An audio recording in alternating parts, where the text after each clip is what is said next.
Hello दोस्तों, आप सभी का एक बार फिर से मेरे YouTube चैनल लव लाइन शायरी में स्वागत है। मैं हूँ सिंगर कंचन यादव। एक लड़का था, मुस्लिम था वो लड़का, लेकिन वो एक हिंदू लड़की से प्यार करता था। उस लड़की का नाम आस्था था। वो अपनी जिंदगी में शायद खुद से इतना प्यार नहीं करता था जितना प्यार वो उस लड़की से करता था। दोनों साथ में कॉलेज में पढ़ते थे। वक्त के साथ साथ कॉलेज का टाइम पूरा हुआ। अब लड़के की जॉब लग गई थी। जॉब लगने के बाद उस लड़के ने फैसला किया कि एक दूसरे के घर वालों से अपने रिश्ते के बारे में बताएंगे। एक दिन जब उसने अपने घर वालों को लड़की के बारे में बताया तो उसके अम्मी और अब्बू जैसे सदमे में चले गए। उसने अपना पूरा दिल खोलकर उनके सामने रख दिया, लेकिन उसके अब्बू तो मानने के लिए तैयार ही नहीं थे। वहीं उस लड़की के घर वाले भी इस रिश्ते से बिल्कुल खफा थे। इतने खिलाफ थे कि इस बारे में सुनना भी नहीं चाहते थे। अब वो दोनों बड़ी दुविधा में फंसे थे।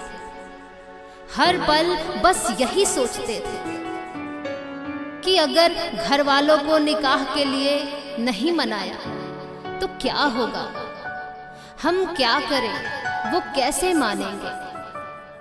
लड़के ने बहुत कोशिश की अपने अम्मी को अब्बू को मनाने के लिए, लेकिन सब खिलाफ ही थे, निकाह कराना ही नहीं चाहते थे।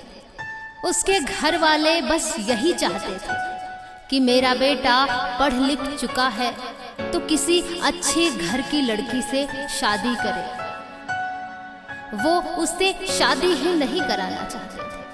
थक हार कर लड़के ने फैसला किया कि वो लड़की को छोड़कर कहीं और शादी कर लेगा। बड़ा ही मुश्किल था ये पल। अब दोनों ने मिलकर एक दूसरे से फैसला किया कि हम दोनों अपने घर वालों की खुशी के लिए अलग तो हो रहे हैं, लेकिन हमें ये वादा करना होगा कि अब से हम एक दूसरे से प्यार तो करेंगे, लेकिन एक दूसरे से कभी मिलेंगे नहीं। हालांकि लड़के को लड़की की दूरी बिल्कुल बर्दाश्त नहीं थी। 2 ही दिन हुए थे, उसका दिल मचल रहा था। वो कहते हैं ना, जिसके साथ आपने पूरी जिंदगी बिताने का फैसला किया हो उसे भूलना इतना आसान नहीं होता। साहब, बस उस लड़की की बातें, उसका चेहरा, उसकी मुस्कुराहट हर समय, हर पल, हर वक्त उसे याद आती थी। लेकिन वो लड़का करता भी क्या, माँ बाप की इज्जत और जिद के आगे बस हार चुका था। लेकिन 10 दिन के बाद उस लड़के से रहा नहीं गया और उसने लड़की को, उसी के बेस्ट फ्रेंड वैशाली को फोन किया। उसने उस लड़की का हालचाल पूछा वैशाली से। उसे क्या पता था कि वो पल भर मेरी जिंदगी में कायनात बनकर आने वाला है। लड़के ने वैशाली को फोन किया और कहा कि वैशाली, आस्था कहाँ है?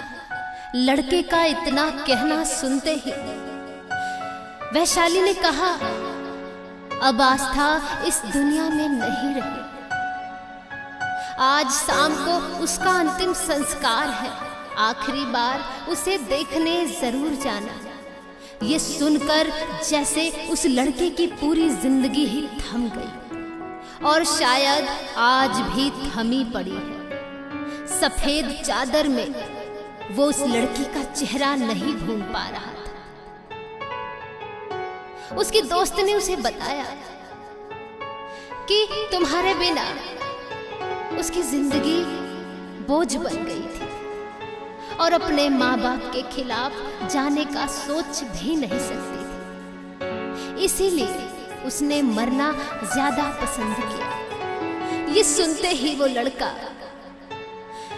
बिल्कुल निशब्द हो गया, जैसे रोना तो चाहता है पर रो नहीं पा रहा था। वो यही कह रहा था कि काश मैंने अपने दिल की सुनी होती, माँ बाप की जिद ना देखी होती, तो आज वो मेरी जिंदगी में हम सफर बनकर साथ खड़ी होती।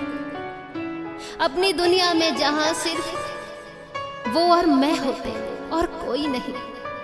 उस लड़की के याद में उसने बस इतना कहा, बहुत उदास है कोई तेरे जाने से, हो सके तो लौट आ किसी बहाने से।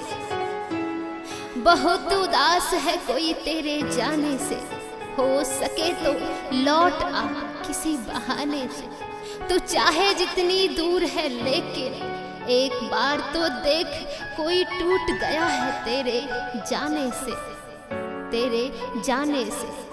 सच में वो लड़का आज जिंदा तो है, पर एक जिंदा लाश बनकर उसकी याद में पल पल तड़पता है, मरता है। बस आज की कहानी दोस्तों यही थी। आप सभी इस कहानी को पूरा सुने और अपनी राय कमेंट बॉक्स में जरूर लिखें। धन्यवाद।